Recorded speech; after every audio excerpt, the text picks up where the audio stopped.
ಓಡಿ ಹೋಗ್ತಾನೆ ನೋಡು. ಟ್ಯಾಂಕ್ ಹಿಡಿದು ಎಳ್ಕೊಂಡಿದ್ದಾರೆ. ಅವ್ರು ಹಾಗೆ ಹಿಡಿಯೋದ ಪೊಲೀಸ್? ನೋಡು ನೋಡು ಅಲ್ಲೋಡು ಹೊಡ್ತಾನೆ.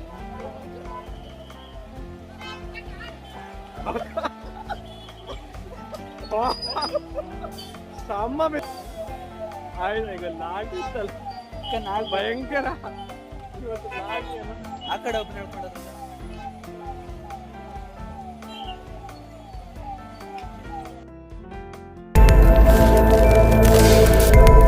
नमस्कार दोस्तों, 28 सितंबर को पीएफआई को इंडिया में बैन कर दिया गया इंडियन गवर्नमेंट द्वारा।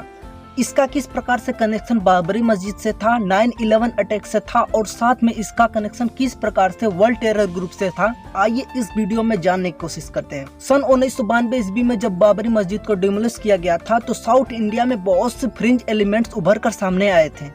उन्होंने 22 नवंबर 2006 को एक मीटिंग करी और फाइनली 17 फरवरी 2007 को उन्होंने 3 पार्टी को एक में मिलाकर एक ऑर्गेनाइजेशन बनाया जिसका नाम था पीएफआई। और उन्होंने जिस 3 ऑर्गेनाइजेशन का एक में मिलाया था उनका नाम था national development front of Kerala, Karnataka forum of dignity और मनीथा नेथी पसेरी ऑफ तमिलनाडु। जैसे और समय बीता, लगभग 2 सालों के बाद 5 और ऑर्गेनाइजेशन इसमें मर्ज हो गए। इसके अधिकतर जो मेंबर थे वो सिमी से थे, और जिनको सिमी के बारे में नहीं पता तो सिमी एक टेरर जिहाद ऑर्गेनाइजेशन था जो कि उत्तर प्रदेश के अलीगढ़ में सन 1977 ईस्वी में बनाया गया था। और 9/11 हमले के ठीक बाद 2022 में इसे बैन कर दिया गया था इंडियन गवर्नमेंट द्वारा। तो जितने भी सिमी के जो सदस्य थे उन्होंने सिमी को छोड़कर, यानी कि बैन कर दिया गया तो उसको छोड़ के पीएफआई को ज्वाइन कर लिया।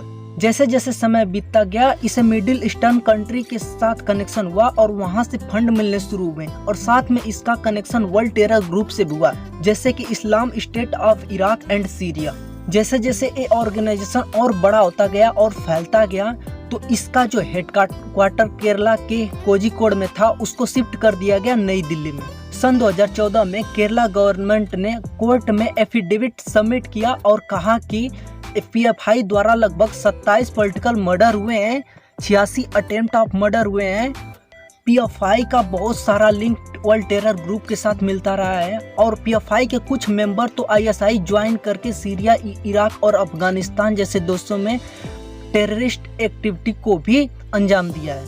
इसके साथ साथ इनका कनेक्शन तालिबान और अलकायदा के साथ भी रहा है जो कि इंडिया में पूरी तरह से बैन है। पीएफआई क्लेम करता है कि इनका ऑर्गेनाइजेशन लगभग 23 स्टेट में फैला हुआ है और इनके लगभग 4 लाख मेंबर्स।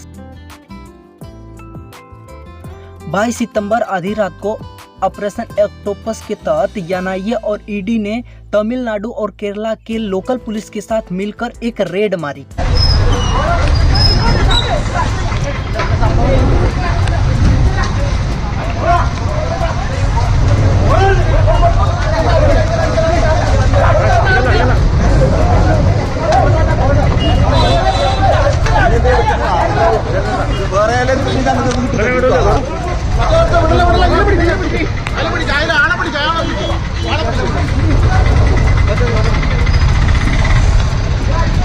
और इन्होंने लगभग पीएफआई के लगभग 100 लीडर्स को गिरफ्तार किया।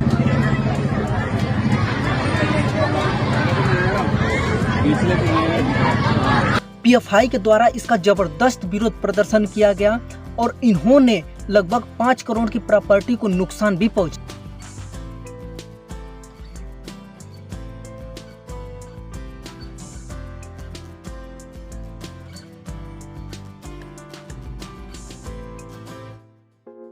और दूसरी बार 27 सितंबर को एनआईए और ईडी ने मिलकर पूरे इंडिया में रेड मारी और लगभग पीएफआई के 247 मेंबर्स और उनके एक्टिविस्ट को गिरफ्तार भी किया गया। इस अरेस्ट के बाद महाराष्ट्र के पुणे में एक जबरदस्त विरोध प्रदर्शन देखने को मिला।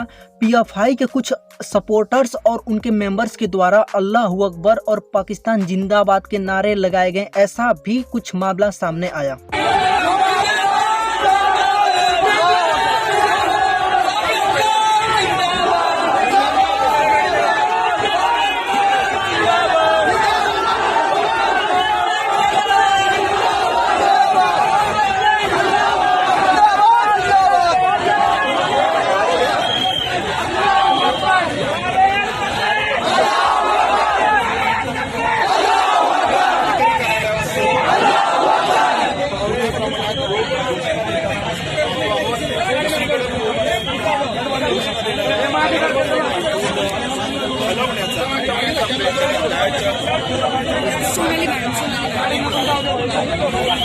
और ठीक इसके अगले दिन यानी कि 28 सितंबर को इंडियन गवर्नमेंट पीएफआई को एक अनलॉफुल एसोसिएशन डिक्लेयर करती है और इसे 5 सालों के लिए टेम्पररी बैन भी कर